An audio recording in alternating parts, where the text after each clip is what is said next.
A instituição fiscal independente piorou a projeção fiscal da dívida pública em um novo relatório divulgado. A Marília Ribeiro vai detalhar para a gente as informações desse relatório ao vivo aqui no Jornal da Manhã. Bom dia, Marília. Oi, Soraya, bom dia. Pois é, vale a gente trazer aqui que a IFE, ela é um órgão independente, né, que faz o monitoramento das contas públicas, que é ligada ao Senado Federal.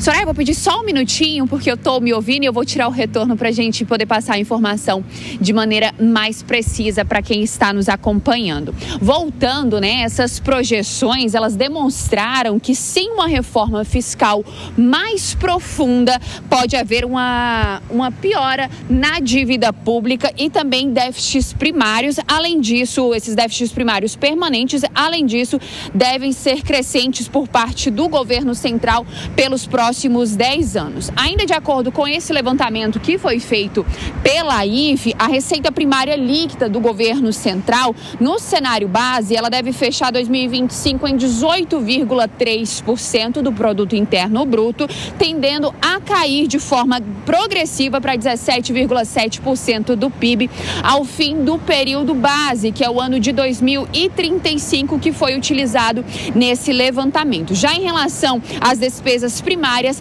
a tendência é inversa. Deverão sair de 18,9% do produto interno bruto em 2025 para 20,8% do PIB em 2032, estabilizando apenas em 2035 com 20,4% do PIB. Vale a gente trazer aqui que os diretores que fizeram esse levantamento, os diretores da IFE, eles afirmaram que as projeções atualizadas revelam a insustentabilidade do atual regime fiscal e colocam em xeque a sobrevivência do atual arcabouço fiscal e também apontam de forma inequívoca a necessidade de uma profunda reforma fiscal que possa flexibilizar a execução do orçamento da União. E, por fim, eles falam que tudo isso que foi feito aí, desse levantamento demonstrado pela IFE, ela pode estancar o atual ritmo do crescimento da dívida pública e também que ela possa recuperar a capacidade de investimento federal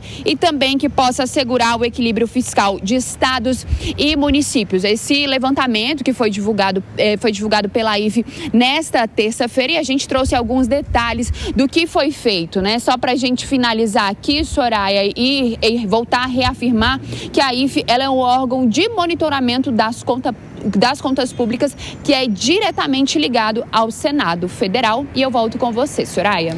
Obrigada, Marília, pelas suas informações. Vou acionar novamente aqui os nossos comentaristas para a gente trazer uma análise a respeito desse relatório, então, que projeta para baixo, né, a projeção das contas do governo. Começando aqui, Deise, por você, o que essa revisão para pior, então, sinaliza sobre a própria credibilidade do governo na condução das contas públicas?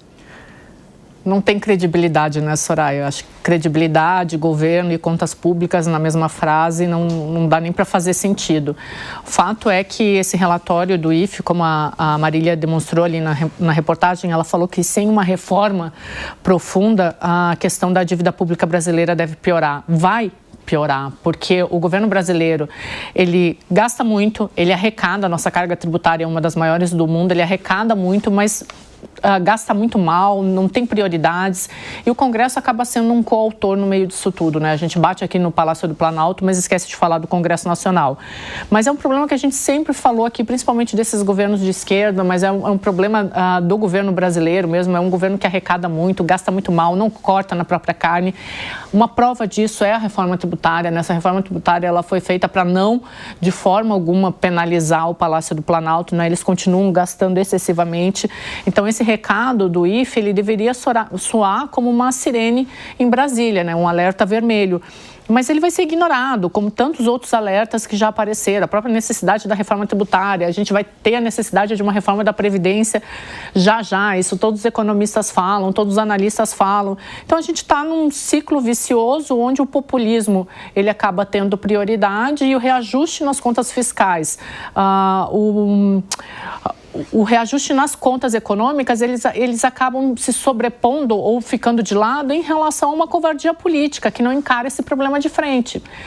Esse relatório do IFE aí, ele atesta o que a gente já vem falando há algum tempo. O governo brasileiro não sabe o que fazer com o que arrecada e a provável consequência disso é uma piora nas contas públicas.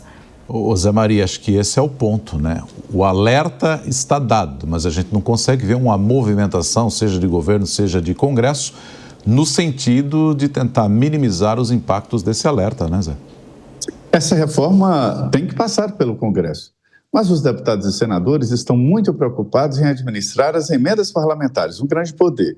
Eles têm garantidos lá 59 bilhões de reais, o Congresso. Essa é a parte discricionária, a parte que se pode mexer. Olha que situação. O orçamento de 5 trilhões e 400 bilhões de reais tem 2 trilhões para o pagamento do serviço da dívida, um pouco mais de 2 trilhões para o pagamento do serviço da dívida. Tem 2 trilhões ali para o pagamento de despesas fixas, né? A Previdência, folha de pagamento e os gastos fixos, que são aluguéis, a gasolina e tal, ou seja, não sobra nada. O próprio governo já admitiu e antecipou em 2027, ou seja, ali na esquina, né? É o primeiro ano do próximo governo. O orçamento estará colapsado. E essa dívida, ela tem que ser rolada todos os dias. Então, o que se sabe é que o Brasil vai quebrar. A aposta é quando isso vai acontecer.